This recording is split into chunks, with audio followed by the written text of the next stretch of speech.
Huwag mong tatawagin ang pangalan.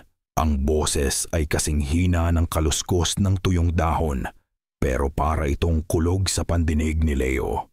Binitawan niya ang dala niyang bag sa sahig na gawa sa nara. Ang tunog ng pagbagsak nito ay nalunod sa mga pabulong na dasal na bumabalot sa buong kabahayan. Dumiretso siya sa tabi ng kama kung saan nakahiga ang kanyang lola Elena. Ang balat nito'y kasing putla ng mga bulaklak na nakapalibot sa kabaong ni Don Manolo sa ibaba. Hinawakan ni Leo ang kamay ng kanyang lola. Malamig, napakalamig. Dinala niya ito sa kanyang noo, isang pagmamano na puno ng paggalang at lungkot. Lola, bulong niya. Sinubukan muling bumuka ng bibig ni Lola Elena. Isang salita lang ang lumabas. Isang babala na halos hangin na lang. Panganib. At pagkatapos noon, pumikit na ito. At ang paghinga ay naging isang mabagal. Halos hindi maramdamang ritmo. Sumenyas ang tita Amelia niya mula sa kabilang sulok ng kwarto. May dalang basang bimpo. Tahimik na lumapit si Leo, nagbibigay daan. Ang mabigat na amoy ng kandila at sampagwita mula sa burol sa ibaba ay tila umakyat at humalo sa hangin ng silid. Pero may iba pa siyang naamoy. Isang bagay na hindi dapat naroroon. Matamis pero nakakasulasok. Kalachuchi. Kumunot ang noo ni Leo. Walang tanim na kalachuchi sa hardin ng mansyon. Imposible. Ipinagsawalang bahala na lang niya ito. Marahil ay dala lang ng pad na nalalang ng pagod mula sa mahabang biyahe. Ang mahalaga ay ang kanyang lola. Ang mga salita nito, marahil ay dahil lang sa gamot, sa sakit. Sa pangungulila kay Don Manolo na itinuring na rin nitong kapatid. Naiwan si Leo sa tabi ng bintana. Pinagmamasdan ang kadiliman sa labas. Ang mga alaala niya sa lugar na ito ay unti-unting bumabalik. Ang tawa ni Don Manolo. Ang mga pangaral nito. Ang utang na loob na hindi niya kailanman mababayaran. At si Lira, ang ate niya. Kumusta na kaya ito? Ilang taon na rin silang hindi nagkikita mula nang magpasya itong umalis. Isang malamig na hangin ang biglang pumasok sa kwarto kahit nakasara ang lahat ng bintana. Tumayo ang mga balahibo sa kanyang braso. Napatingin siya sa salamin ng bintana, sa sarili niyang refleksyon na bahagyang nababanaag sa dilim. At sa isang iglap, may dumaan, isang anino.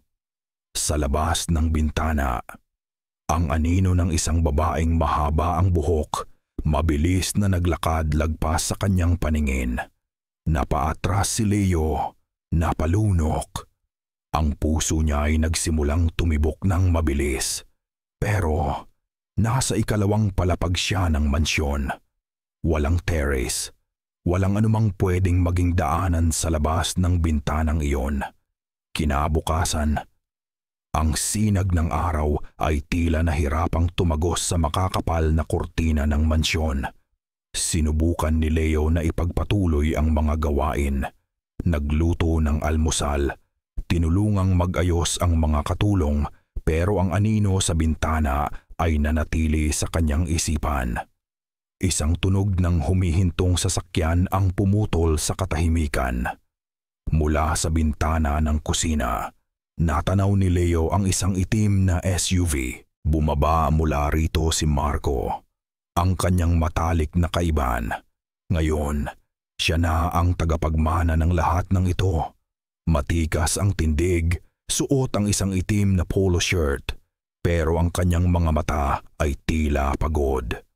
Kasunod niyang bumaba ang isang babae, si Chloe, na maingat na humahawak sa kanyang malaking tiyan. "Leo bro," bati ni Marco pagpasok niya. Ang boses ay pilit na pinapasigla. Nagyakap sila. Isang yakap na pamilyar.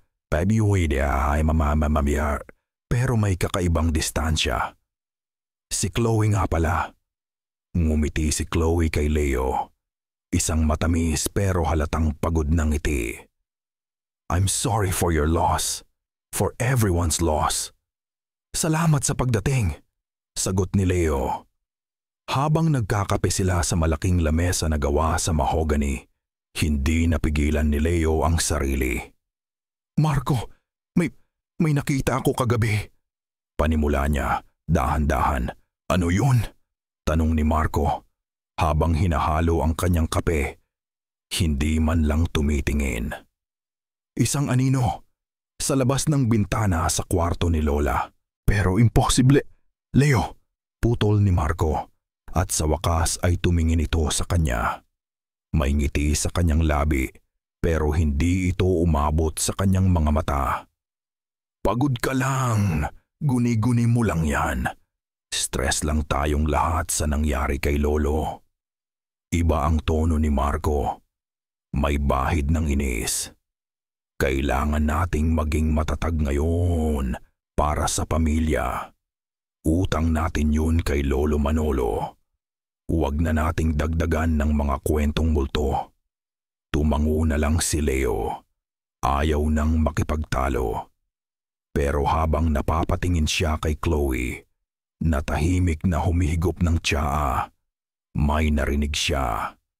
Hele, napakahina. Parang isang himig mula sa sirang radyo sa kabilang kwarto. Napailing si Leo. Guni-guni nga lang siguro. Pero nang tumingin ulit siya sa tiyan ni Chloe, narinig niya ulit ito. Mas malinaw ng kaunti. Helena, bunso. May sinasabi ka? Tanong ni Chloe. Wala. Mabilis na sagot ni Leo. Wala. Para pagaanin ang atmosphere. Ngumiti si Marco. Naaalala mo pa ba, Leo? Noong mga bata tayo, dito tayo nagtatago sa ilalim ng lamesang to kapag galit si Lolo. Akala natin hindi niya tayo makikita. Napangiti ng bahagya si Leo. Ang ala-alang iyon, isang panandaliang pagbabalik sa normal, sa panahong simple pa ang lahat, ay parang isang dampi ng liwanag sa madilim na bahay. Oo, tapos palagi niya pa rin nauhuhuli. Blag! Isang malakas na tunog ang umalingaw-ngaw mula sa sala. Nagkatinginan silang tatlo. Agad silang napatayo at tumakbo papunta doon. Sa sahig na kataob ay isang lumang picture frame. Hindi nabasag ang salamin, pero nahulog ito mula sa pagkakasabit doon sa pader. Pinulot ito ni Leo. Nanginginig ang kanyang mga kamay habang itinataob niya ito. Ang nasa larawan ay isang pamilyar na mukha. Isang babaeng nakangiti, puno ng buhay at pangarap ang mga mata. Ang ate niya, si Lyra. Ang ate niyang matagal nang umalis at hindi na nagparamdam.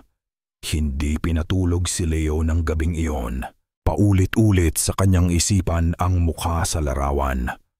Ang anino sa bintana. Ang himig ng isang hele. Ang mansyon na dati niyang itinuring na tahanan ay tila unti-unting nagiging isang banyagang lugar.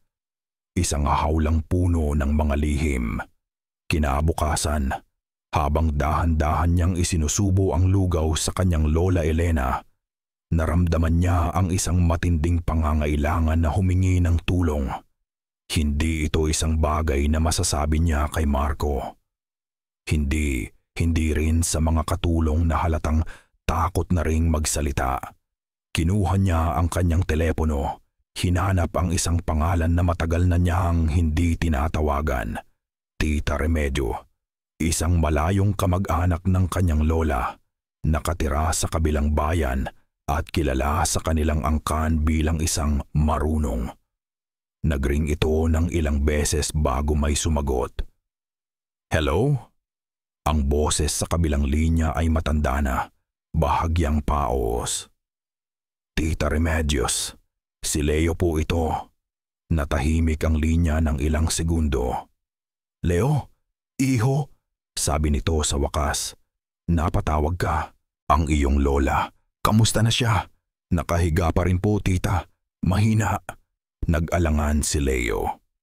Tita, may itatanong lang po sana ako.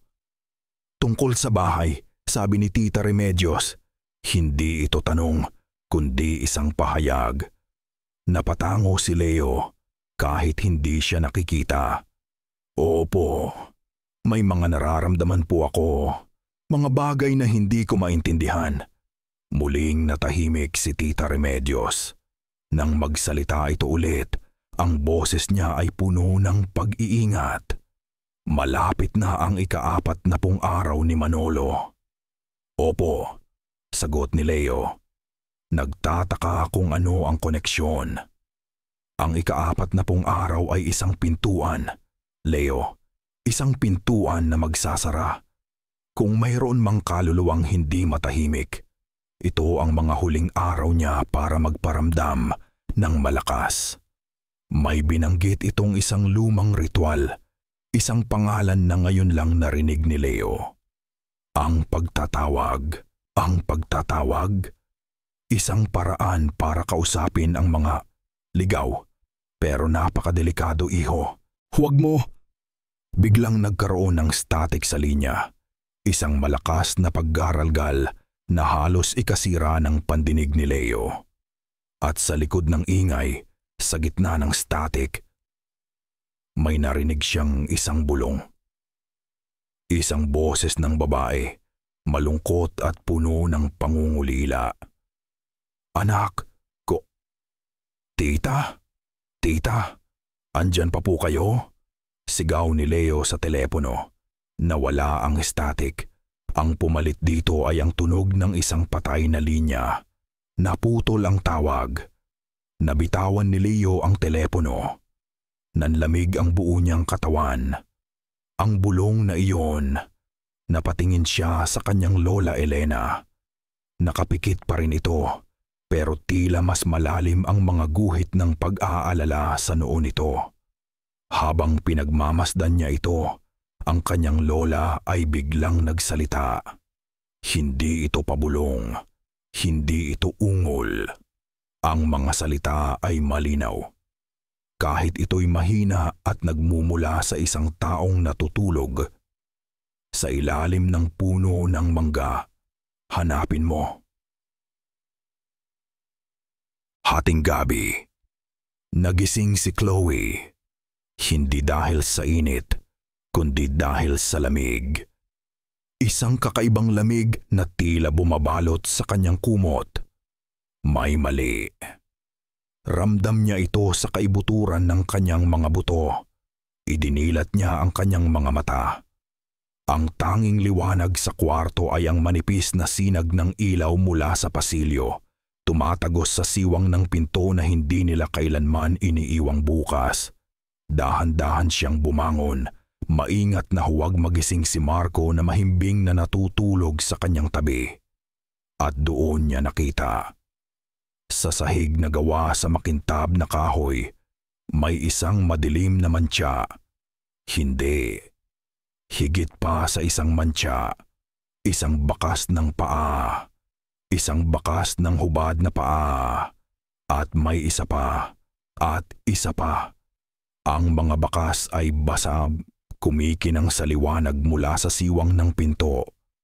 Ang trail ay malinaw mula sa pinto. Papunta sa gilid ng kama, sa mismong tabi niya, at pabalik palabas ng kwarto. May kung sinong pumasok, tumayo sa tabi niya habang siya'y natutulog at umalis. Pinigil ni Chloe ang kanyang paghinga. At sa katahimikan ng kwarto, narinig niya ito. Tsya! Ang tunog ng isang patak ng tubig na tumutulo sa sahig. Tsisk! Mula sa mga basang yapak. Kahit walang ulan, kahit tuyo ang buong kabahayan. Isang pigil na sigaw ang kumawala sa kanyang lalamunan. Nagising si Marco, nagulantang. Anong nangyari? May tao. Nanginginig na bulong ni Chloe. Nakaturo sa sahig. Tumayo si Marco, kinusot ang mga mata at tinignan ang tinuturo ni Chloe. pero wala na. Ang mga bakas ng paa ay naglaho na, tuyo na ang sahig. Chloe, panaginip lang yan, okay? Masamang panaginip lang, sabi ni Marco. Niyayakap siya pero hindi mapakali si Chloe. Sa sigaw niya dumating si Leo, nag-aalala. Nakita niya ang takot sa mga mata ni Chloe.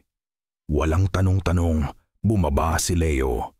Pagbalik niya, may dala siyang isang basong tubig at isang maliit na prasko na kinuha niya mula sa altar sa ibaba. Inumin mo ito, sabi niya. Inaabot ang tubig. At ito, banal na tubig. Ilagay mo lang sa tabi mo.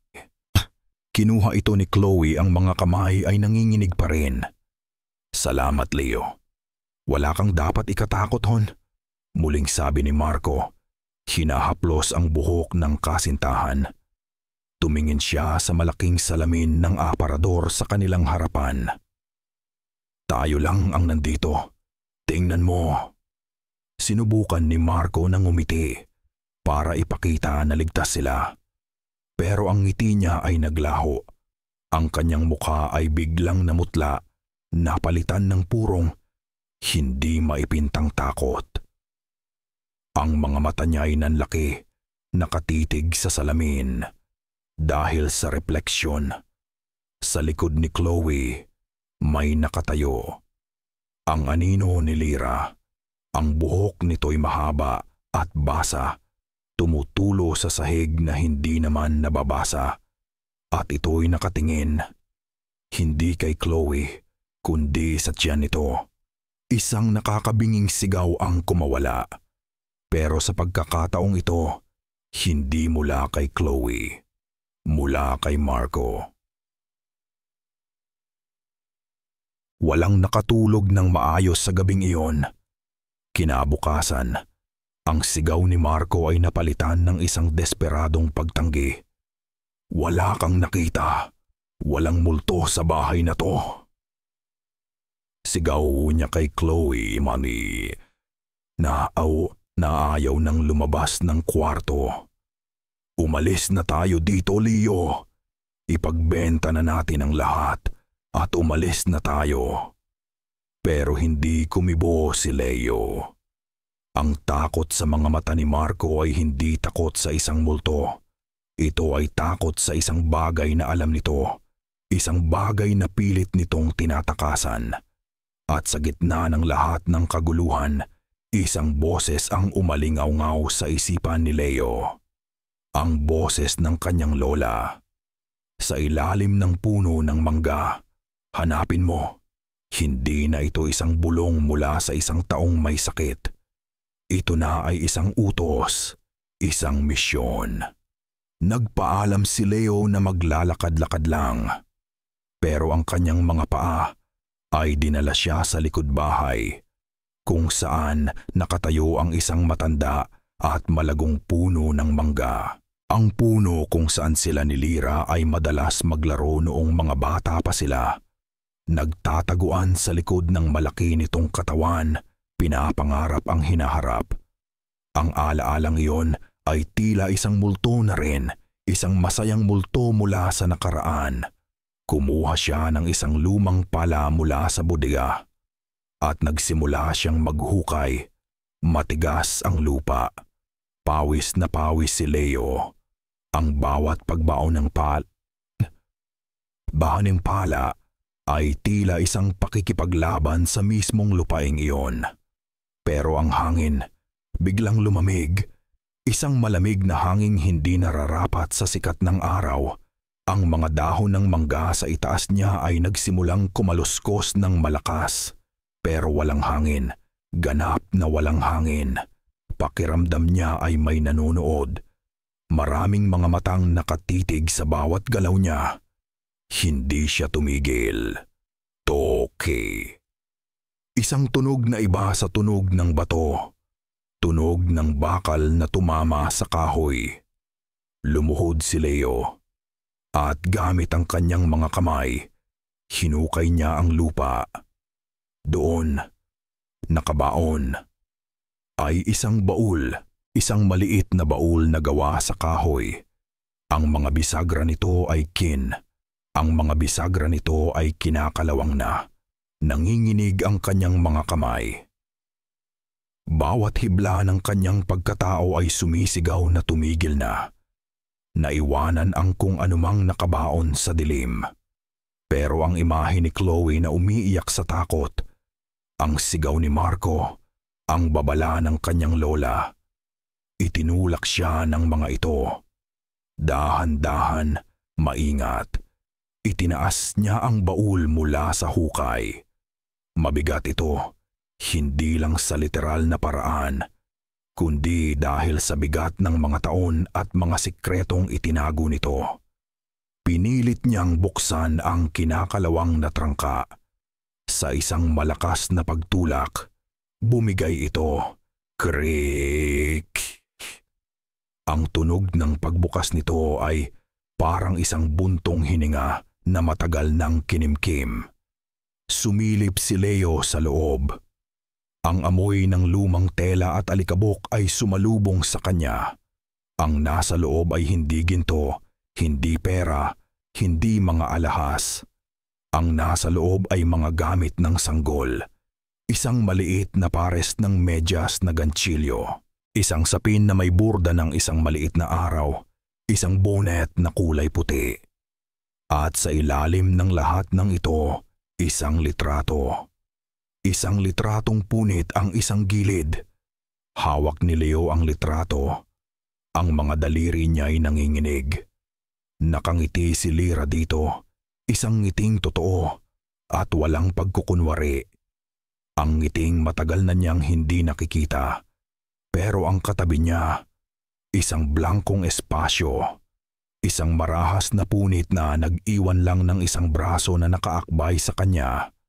Pero hindi ang hindi ang punit ang nakakuha ng atensyon ni Leo. Ang kwintas.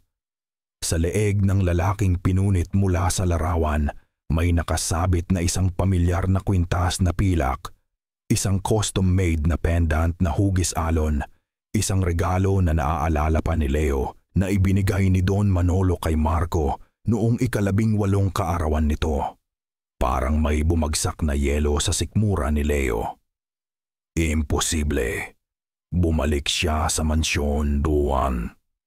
Ang mga hakbang niya ay mabibigat. Iniwan niya ang baul sa hukay nito. Dala-dala lang ang litrato. Ang ebidensya ng isang sikretong mas malalim pa sa libingan nito. Naabutan niya si Marco sa sala. Pabalik-balik na naglalakad. Halatang hindi mapakali. Hindi nagsalita si Leo. Itinaas lang niya ang litrato. Nakita ito ni Marco. Ang paglalakad niya'y biglang natigil. Ang kulay sa kanyang muka ay unti-unting nawala. Saan mo yan nakuha? Tanong ni Marco. Ang boses ay garalgal. Sa ilalim ng puno ng mangga. Sagot ni Leo. Ang bawat salita ay may bigat. Kasama ng mga damit ng sanggol. Sinubukan ni Marco na tumawa.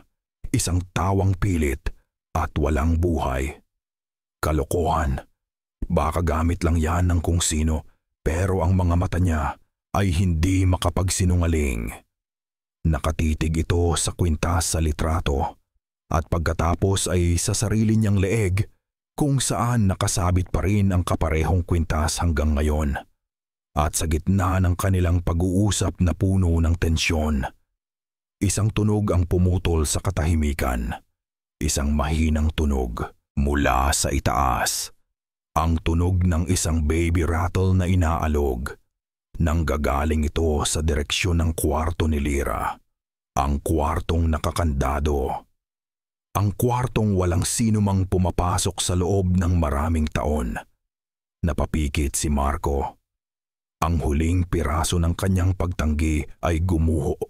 Sa sandaling iyon, tinitigan ni Leo ang sarili niyang mga kamay na nasa kanyang harapan, nanginginig. Napagtanto niya sa isang nakakakilabot na sandali na ang lalaking nasa harapan niya Ang kanyang matalik na kaibigan, ang kapatid na ang turingan nila. Hindi na niya ito kilala. Oh, halos pabulong na, sabi ni Marco, puno ng pagkatalo. Kami nga. Tumingin siya kay Leo. Ang mga mata niya ay puno ng isang lihim na matagal ng kinikimkim.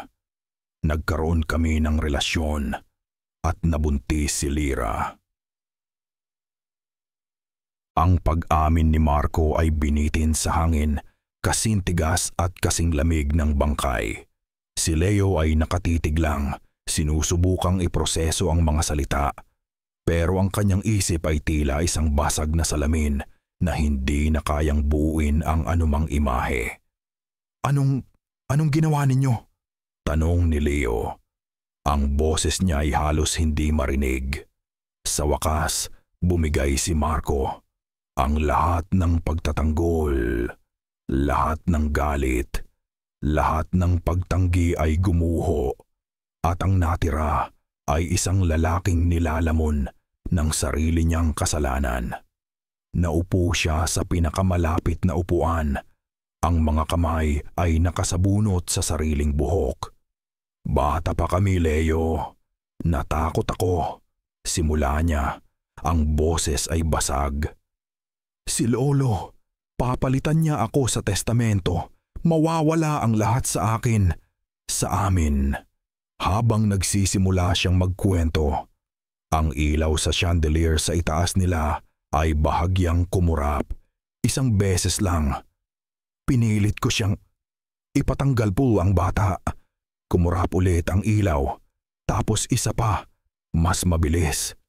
Parang isang tibok ng puso. Blink, blink. Dinala ko siya sa isang lugar sa kabilang bayan. Isang kumadrona. Sabi niya, ligtas daw, sabi niya. Madali lang, huminto si Marco. Napalunok, pero hindi. Hindi naging maayos ang pagkakagawa. Blink, blink, blink, blink. Ang lahat ng ilaw sa buong bahay, sa sala, sa kusina, sa pasilyo, ay nagsimulang kumurap ng sabay-sabay. Sa ritmo ng isang kinakabahang, humihinang tibok ng puso. Nagkaroon ng komplikasyon. Dinugo siya ng sobra, Leo. Nagsimulang umiyak si Marco, mga hikbing walang luha. Wala akong nagawa.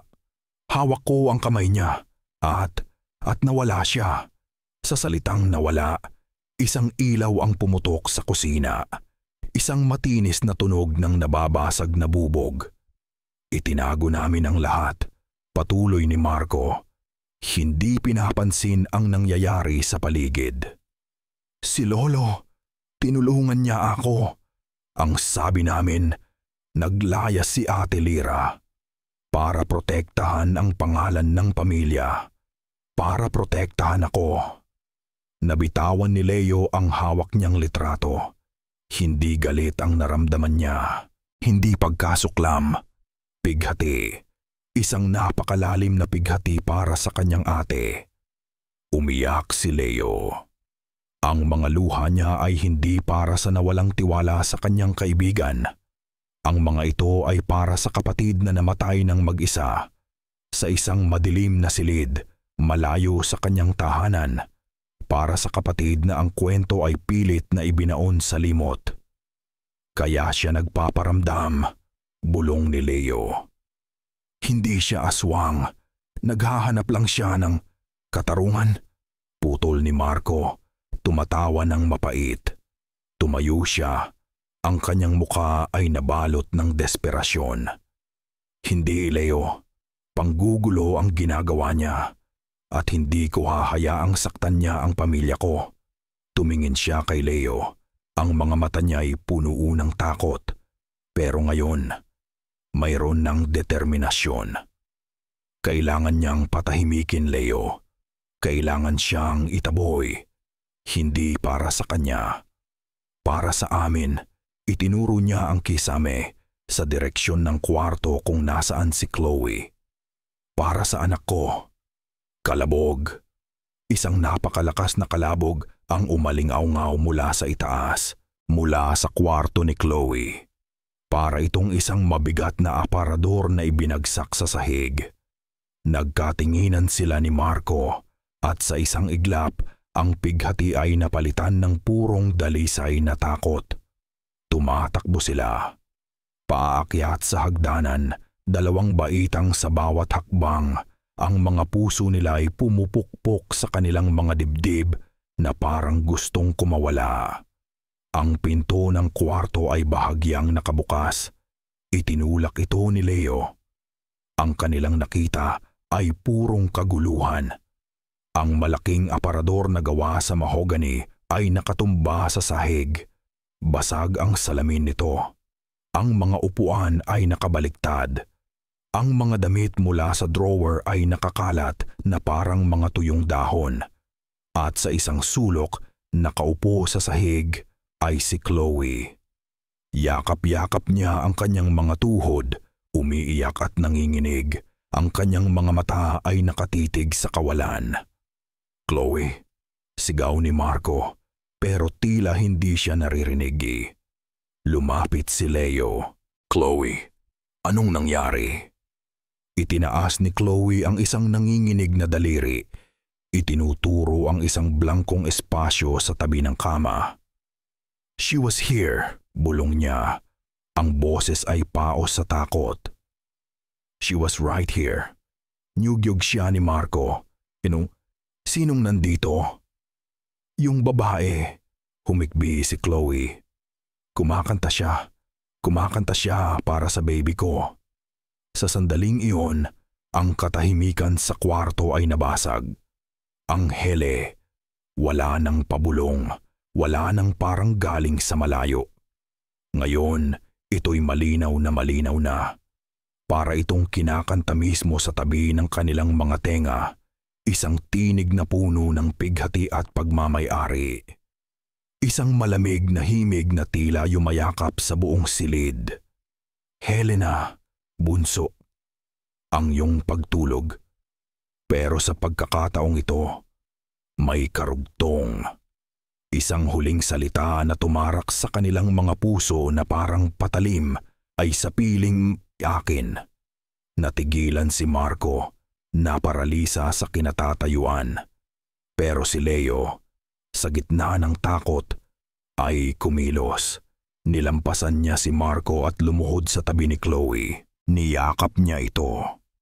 Hindi bilang kaibigan ng boyfriend niya, kundi bilang isang taong gustong protektahan ang isang inosente mula sa kasalanan ng iba.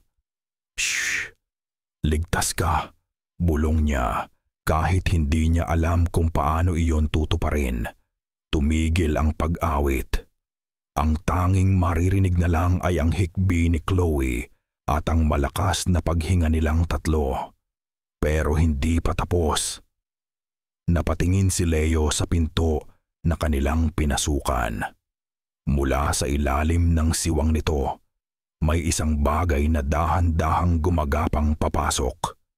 Hindi isang insekto, hindi isang daga, isang maliit na sapin ng sanggol na kulay puti, isa sa mga gamit na nakita niya sa baul, na dahan-dahan isinubo papasok sa kwarto, na parabang itinutulak ng isang hindi nakikitang kamay. Gumagalaw sa sahig na parang may sarili itong buhay. Papalapit sa kanila. Walang nagsalita. Walang gumalaw. Nakatingin lang silang tatlo sa maliit na piraso ng tela habang ito'y gumagapang sa sahig na kahoy, isang tahimik na paalala ng isang buhay na ninakaw at isang tahimik na banta sa isang buhay na paparating. Ang gumagapang na sapin ay tumigil sa paanan ni Chloe. Pagkatapos, katahimikan. Isang katahimikang mas nakakabingi kaysa sa anumang sigaw. Ang katahimikang iyon ay binasag ni Marco. "Tama na!" sigaw niya, hinila patayo si Chloe. "Aalis na tayo. Ngayon na." "Marco, hindi!" sagot ni Leo. "Hindi natin matatakasan to. Susundan niya tayo." "Wala akong pakialam," ganti ni Marco. Ang kanyang mga mata ay nag-aapoy sa takot. Basta mailayo ko lang ang mag-ina ko dito. Alam ni Leo na wala siyang mapapala sa pakikipagtalo. Habang tinutulungan ni Marco si Chloe na mag-impake ng pabalang, kinuha ni Leo ang kanyang telepono at muling tinawagan si Tita Remedios. Sa pagkakataong ito, sumagot agad. "Tita," sabi ni Leo, ang boses niya ay nanginginig. "Kailangan ko ng tulong niyo. Totoo po ang lahat. Ang ate ko, si Lyra."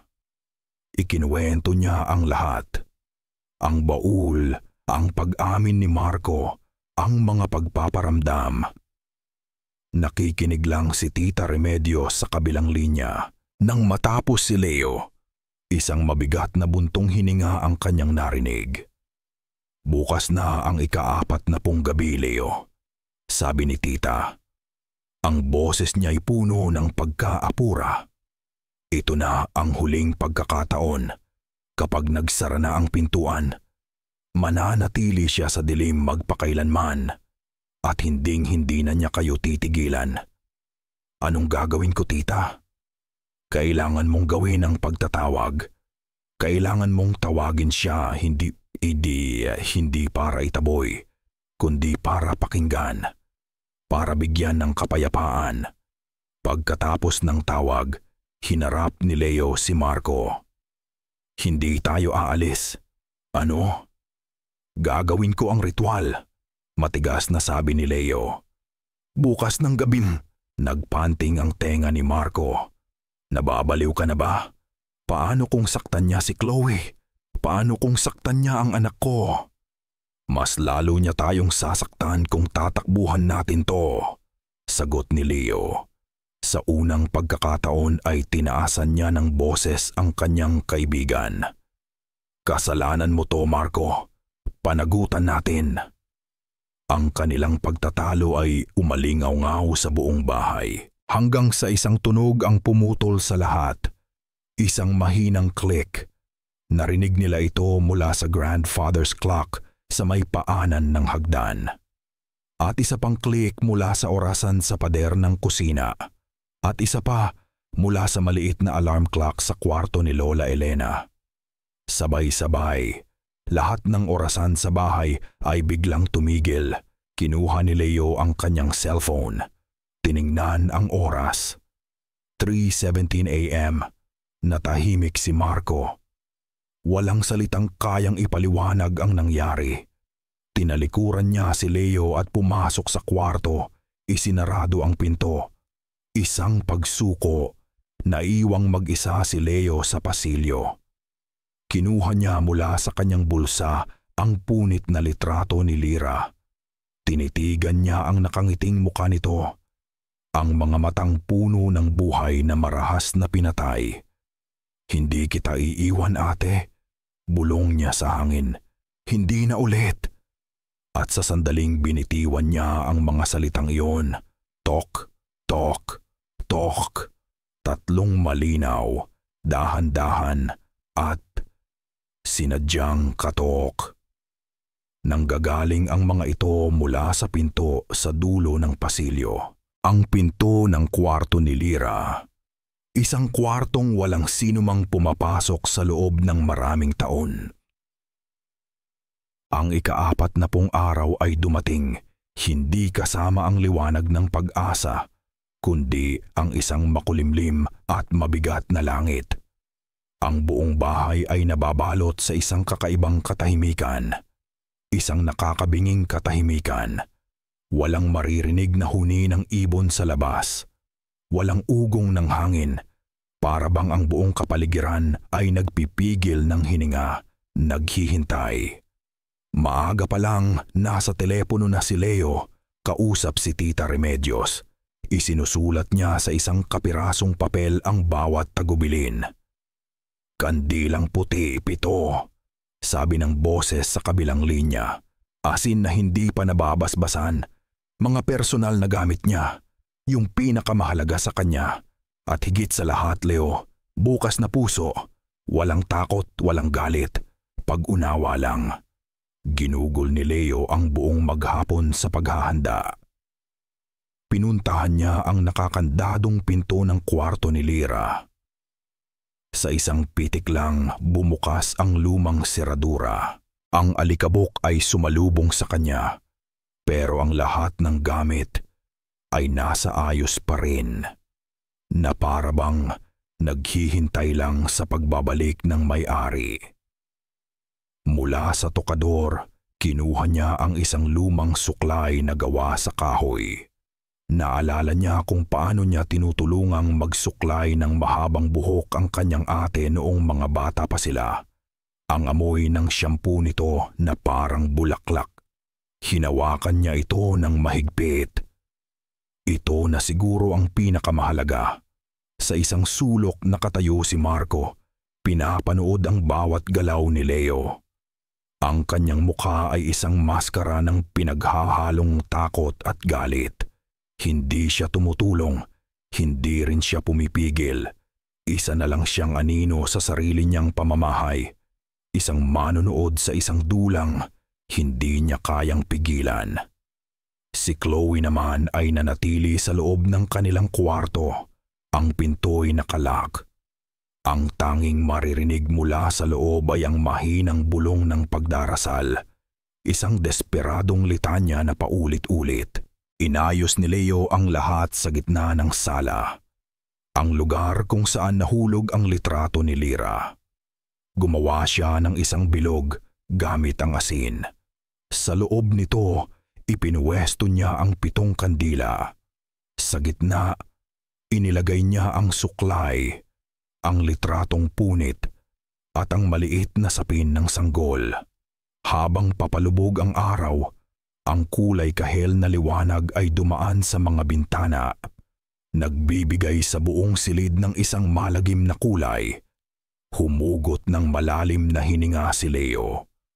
Tumingin siya kay Marco. "Oras na," sabi niya. Hindi sumagot si Marco.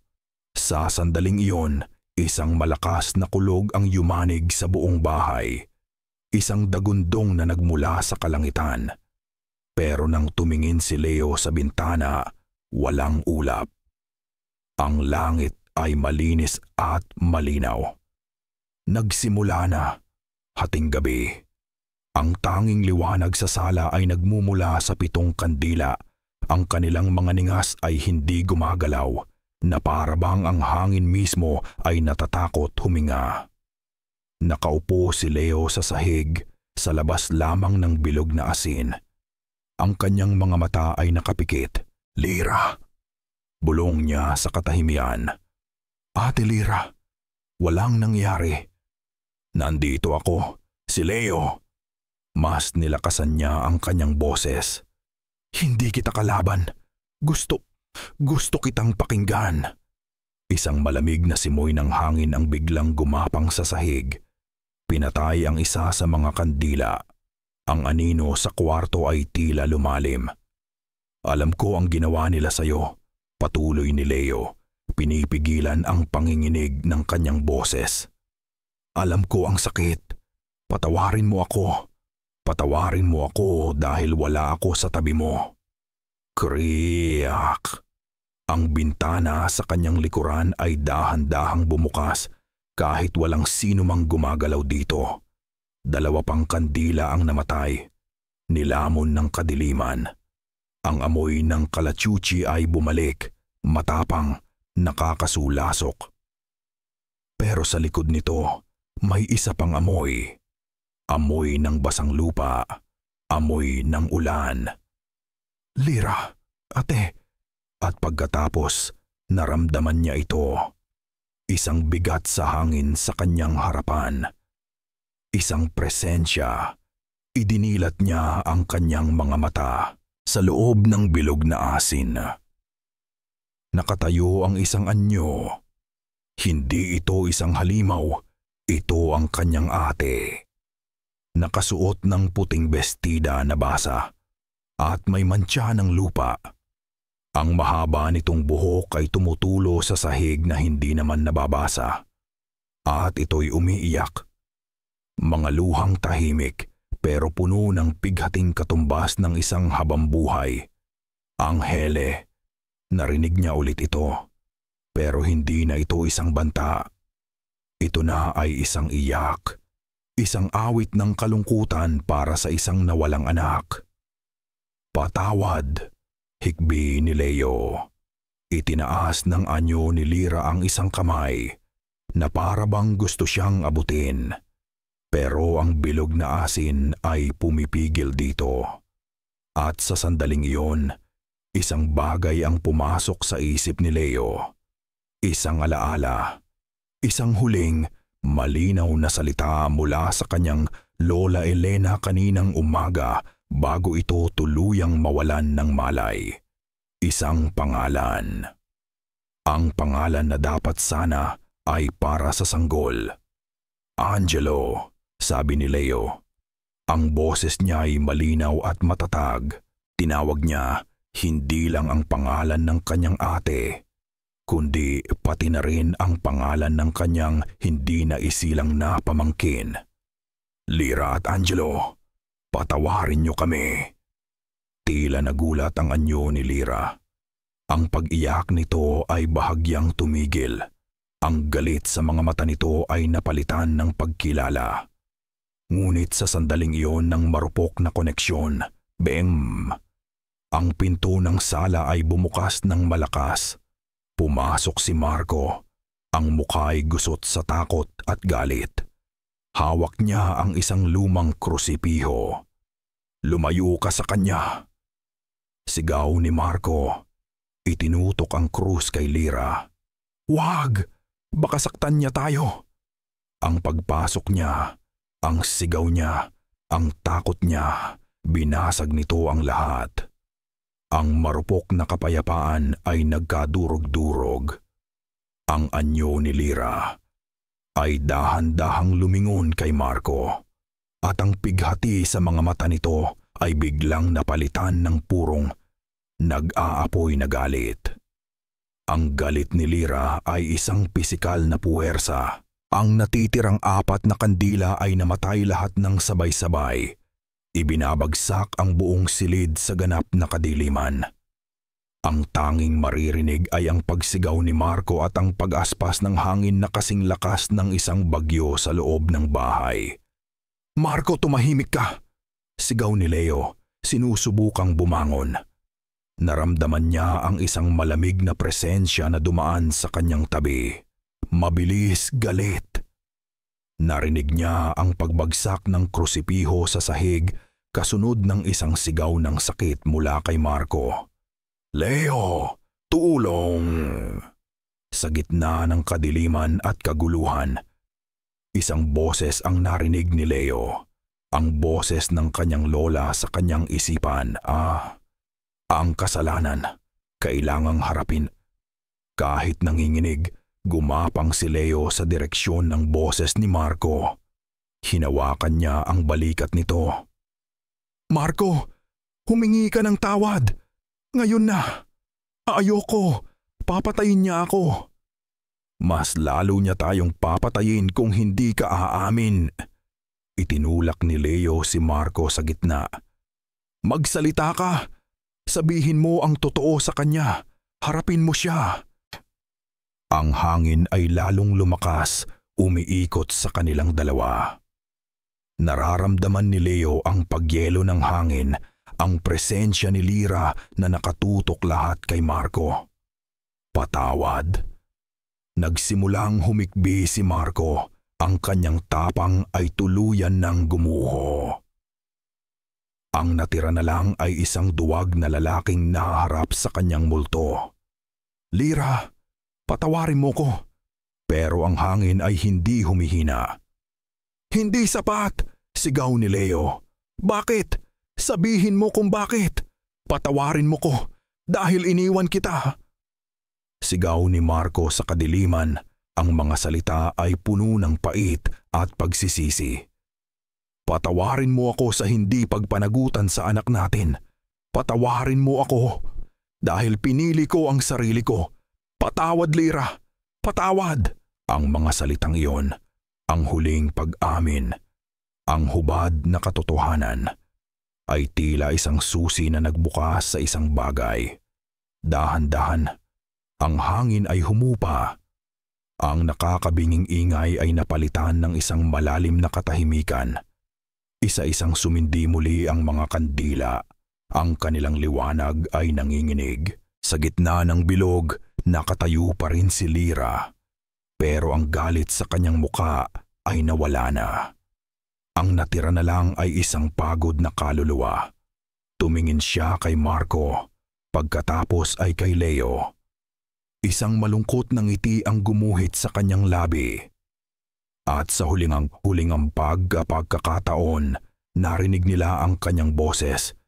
Hindi na isang galit na puwersa, kundi isang malinaw na bulong na dala ng hangin. Marco! Pagkatapos, dahan-dahan, ang kanyang anyo ay naging translucent, unti-unting naglalaho na parang usok, hanggang sa wala nang natira kundi ang amoy ng sampagwita na pumalit sa amoy ng kalachuchi. Katahimikan. Gumaan ang pakiramdam sa buong bahay. Tapos na. Ngunit sa sandaling iyon ng kaluwagan, isang matinis na sigaw ang narinig nila mula sa itaas. Isang sigaw na hindi dahil sa takot. Isang sigaw ng sakit. Si Chloe. Ang tubig pumutok na. Nagsisigawan ang mga katulong. Manganganak na si Chloe.